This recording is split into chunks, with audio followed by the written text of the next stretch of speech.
Hey YouTube, there's an event tomorrow and there's a new Pokemon. So what we're going to do is we're going to look at this new Pokemon from a GBL perspective. Is it any good? And if it is not good, what can happen to it to make it good? So let's take a look at the event.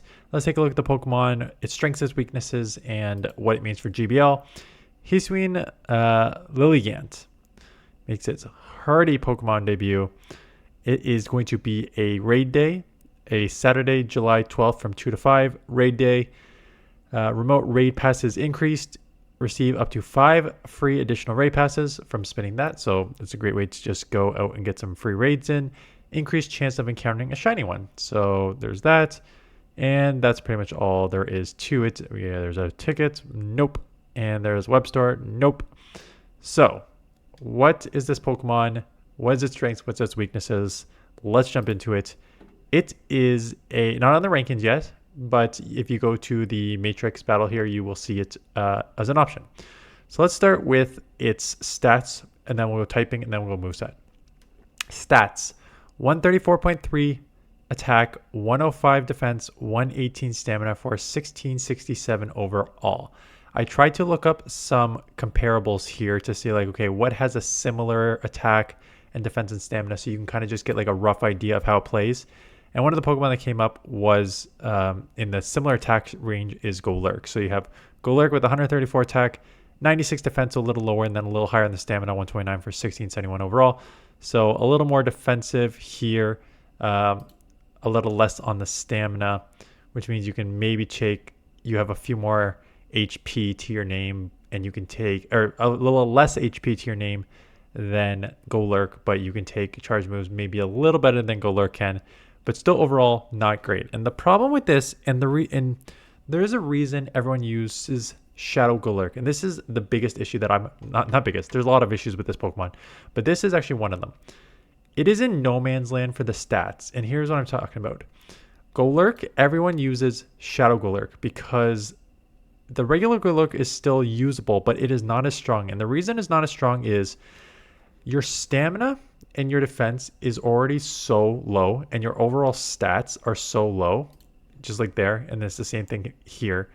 It's just too low that you barely can take a move anyways. So fast moves and one charge move for the most part are going to take you out.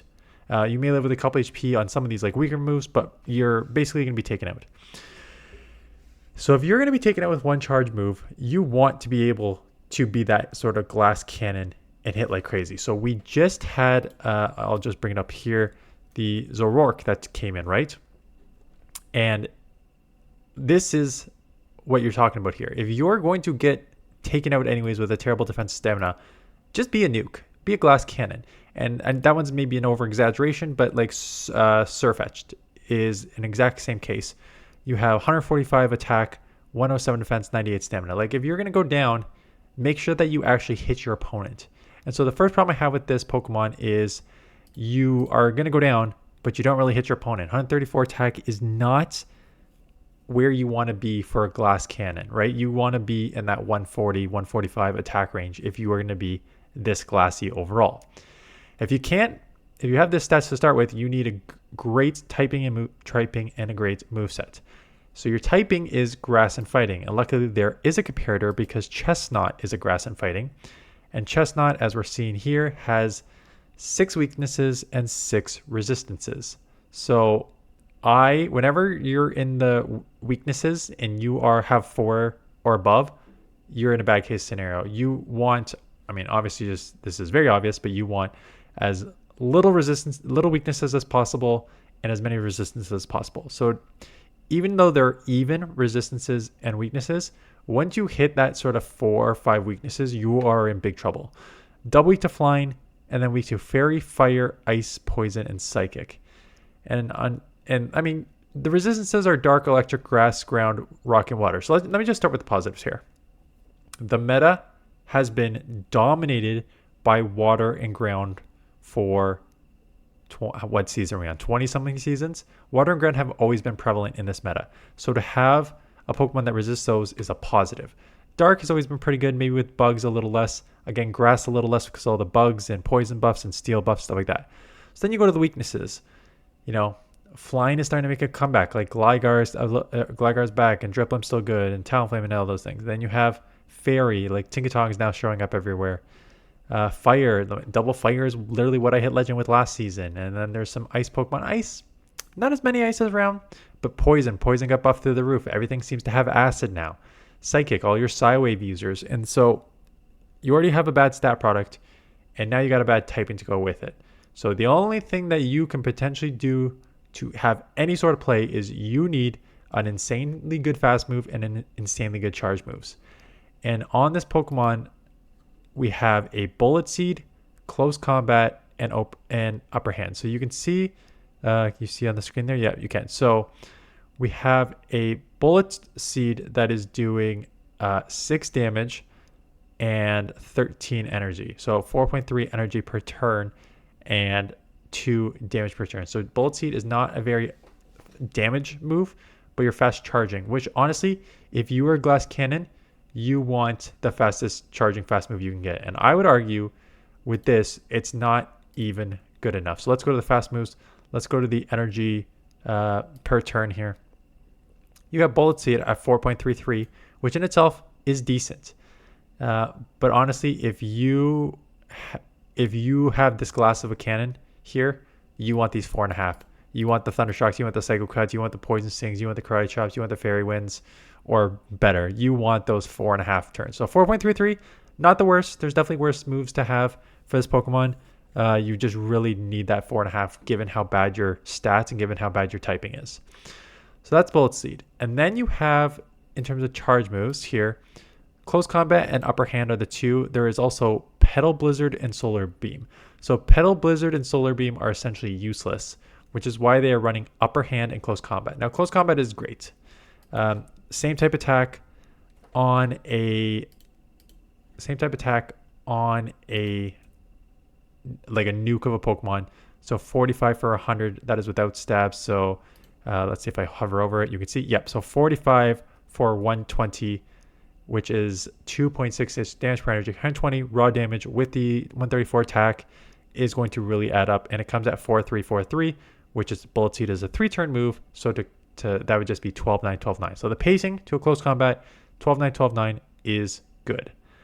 Upper Hand, 40 energy for 84 damage, 2.1 damage per energy. So 2.1 in itself is good. 4-3-3-3, so 12-9-9-9 overall. Let me just look to see if Upper Hand has any sort of secondary. Yes. Upper Hand has a 30% chance of lowering your opponent's defense. So being able to lower your opponent's defense is pretty good. 80 damage in itself is not bad. It's not amazing, but it's not bad. That basically means that 2 Upper Hands, you will take anything else. Again, the problem is you probably won't last long enough to burn a shield with Upper Hand and then throw 2 more Upper Hands to take stuff out. So how does this Pokemon get better? I like the Close Combat, 45 for 35. I think you need 1 or 2 more things. I think you need your fast move to be in that 4.5 energy per turn. And then you need either a charge move. You need 1 or 2 things, honestly.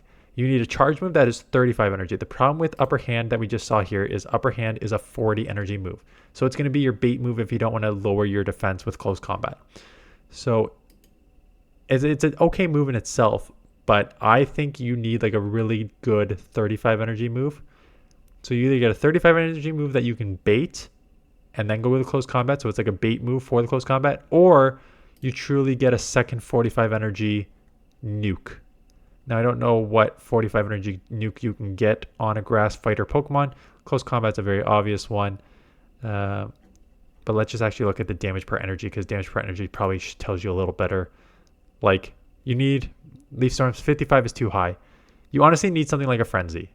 Again, I don't think it gets in the game, but you need a 45 or 100 Frenzy. You need a freaking one of these 2 top moves, even though they're Fire and Dragon. This is what you need on this Pokemon to make it usable. When we start getting into these 2 damage per energy moves, at that point you're just using Close Combat all the time, so there's no point. So yeah, I think you just need like a crazy 45 or 100 Frenzy Plant to pair with that Close Combat, or you just need a 35 energy move that you can bait more with a better fast move. So do you need this Pokemon? no, if you do not want to go grind this Pokemon right now, you are not missing anything. It's not going to have much play in the short term. Even in the long term, I think it's probably pretty niche just given its stats and its typing. You would really have to knock it out of the park with its moveset to have any sort of play. And even with that, you are not going to have a lot of play. So I didn't even show you the Sims because my explanation should be enough.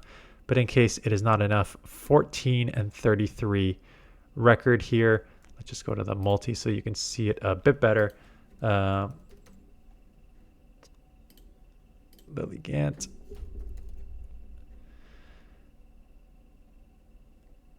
That is, sorry, that Lilligant that came up is the non Hisuian. So you put that one in.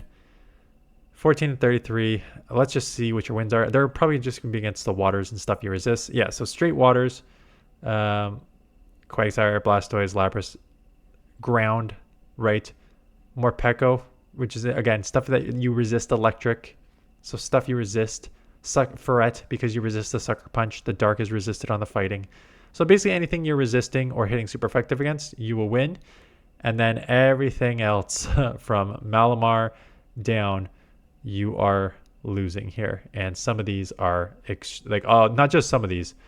The fact that you have Jumpluff's counter try, so ignore that. But the fact that you have Jumpluff, Wiggly, Weezing, Sandslash, and Drapion 5 below 100. And then another Scizor, Golisopod, Gligar, Primeape, Corsola, Clodsire. Another 6 between 100 and 200. And a bunch of 200s too. Those numbers alone tell you everything you need to know about how bad this Pokemon is. So absolutely no play right now. If you miss this event, not going to be an issue. Maybe it'll come back around again. And if it doesn't, not one you are missing out on GBL. So honestly, if a content creator showcase, maybe they'll showcase it just for the sake of showcasing it. You don't need beyond the hype. Here's the beyond the hype. It's garbage. Like, you don't need to showcase this Pokemon. It is just bad, and for every reason that I mentioned. So with that, we'll say, shiny chance boosted, free raid passes. 4 times, is it still on Saturday? Yeah, I think 4 times XP and 4 times Dust is still on. So it's a good opportunity to actually just go out and raid. So I still think it's probably an event worth playing if you can just spin by, go 1 or 2 raids. I think it's probably still worth it, but for GBL, it is not. So with that, I'll say thanks for watching. Hope you have a good weekend, and I will see you guys in the next one.